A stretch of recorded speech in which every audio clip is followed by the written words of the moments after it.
ओम श्री जगदम्बाये नमः। आदरणीय भक्तजनों, सादर प्रणाम। आज हम श्रीमद् देवी भागवत में से श्री व्यास जी के जन्म की कथा को श्रवण करेंगे।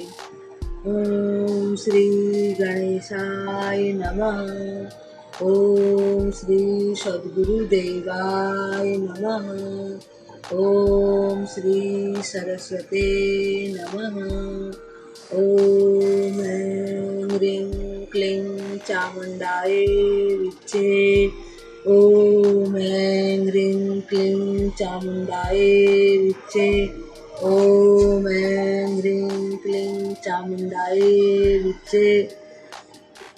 आदरणीय भक्तजनों, नौमी शारण्य तीर्थ में 88,000 ऋषि मुनि श्री सूत जी से प्रश्न करते हैं कि व्यास जी का जन्म किस प्रकार से हुआ था, यह कथा हम जानना चाहते हैं। तब सूत जी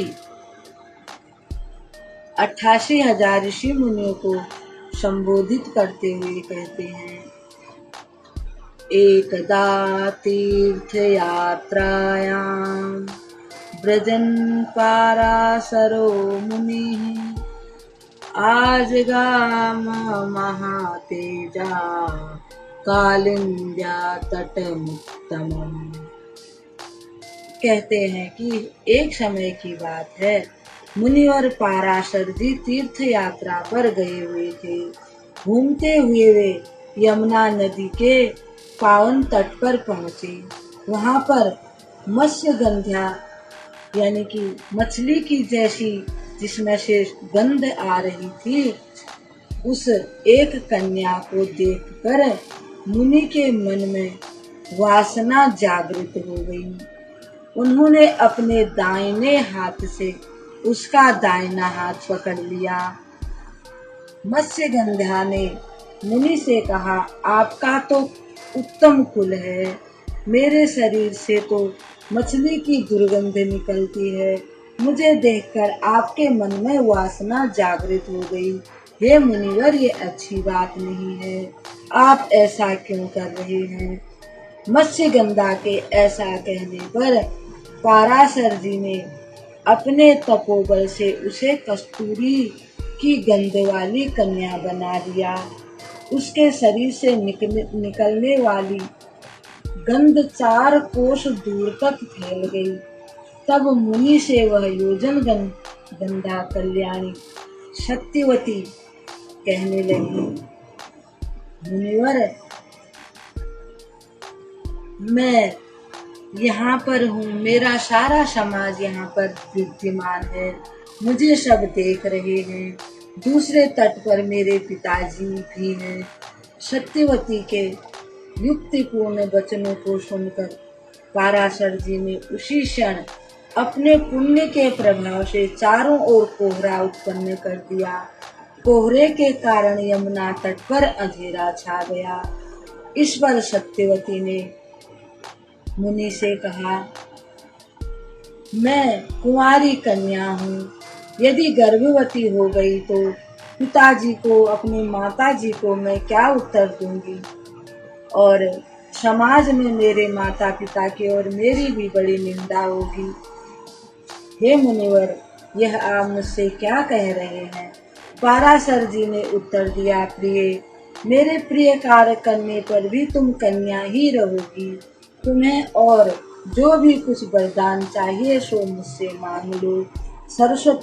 सत्यवती बोली, आप ऐसी कृपा कीजिए जिससे मेरे माता पिता इस रहस्य को न जान सकें, मेरे माता पिता का कोई अपमान न हो, उनकी लोक में निंदा न हो, मेरा कन्या व्रत भंग न होने पाए, मेरे आपके समान ही अत्यंत शक्तिशाली पुत्र उत्पन्न हो, मेरी यह कस्तूरी की गंध हमेशा बनी रहे, मैं हमेशा नवयुवती बनी रहूं। पाराशर जी बोले, तुम्हारा पुत्र पुराणों का रचयिता होगा, वेद के रहस्य को समझकर उसे 4 भागों में विभक्त कर देगा। तीनों लोकों में उसकी प्रतिष्ठा स्थापित हो जाएगी। पाराशर जी ने इस कथन पर सत्यवती तैयार हो गई। इसके पश्चात मुनिवर पाराशर जी की बात जब सत्यवती ने मान ली, फिर वे स्नान करके अपने स्थान को चले गए। सत्यवती भी अपने पिता के पास आ गई। उसे उसी क्षण गर्भ रह गया। समय आने पर सत्यवती ने यमुना के द्वीप में एक पुत्र को जन्म दिया। वह तेजस्वी पुत्र पैदा होते ही जवान हो गया। सूत जी वर्णन करते हैं, हे ऋषि मुनियों, वह अपनी माता से बोला, माँ, मुझ में अपार शक्ति है। मन को तपोनिष्ठ बनाकर ही मैं गर्भ में प्रविष्ट हुआ था। अब तुम अपनी इच्छा अनुसार जहाँ ना चाहो जा सकती हो, और मैं भी तपस्या करने जा रहा हूँ। हे माता, जब कभी आपके सम्मुख कोई भी समस्या, किसी प्रकार की भी बात परिस्थिति पैदा हो जाए तो मुझे स्मरण करना, मैं उसी क्षण आपकी सेवा में हाजिर हो जाऊंगा। इस प्रकार कहकर व्यास जी वहां से चले गए। सत्यवती भी अपने पिता के पास आ गई।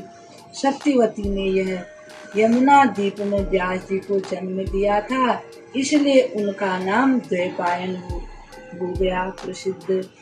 वेदों का विस्तार करने से उनका नाम वेद व्यास पड़ गया। पुराण संहिता तथा श्रेष्ठ महाभारत सब उन्हीं की रचना है। उन्होंने ही इनकी रचना की। इस प्रकार से वेद व्यास जी का जन्म हुआ था। इस कथा को शौनक आदि ऋषियों को सुनाते हुए श्री सूत जी महाराज कहते हैं, हे शौनक आदि ऋषि मुनियों, व्यास जी वैसे श्री नारायण के ही अवतार माने गए हैं, ऐसा ऋषि मुनियों का कहना है। अब इस कथा को हम यहीं पर विराम देते हैं। कल भगवान के भक्तों की कथा एक और कथा के साथ आपके सामने उपस्थित होंगे। तब तक के लिए हम आपको प्रणाम करते हैं। ओम श्री जगदम्बिकायै नमः।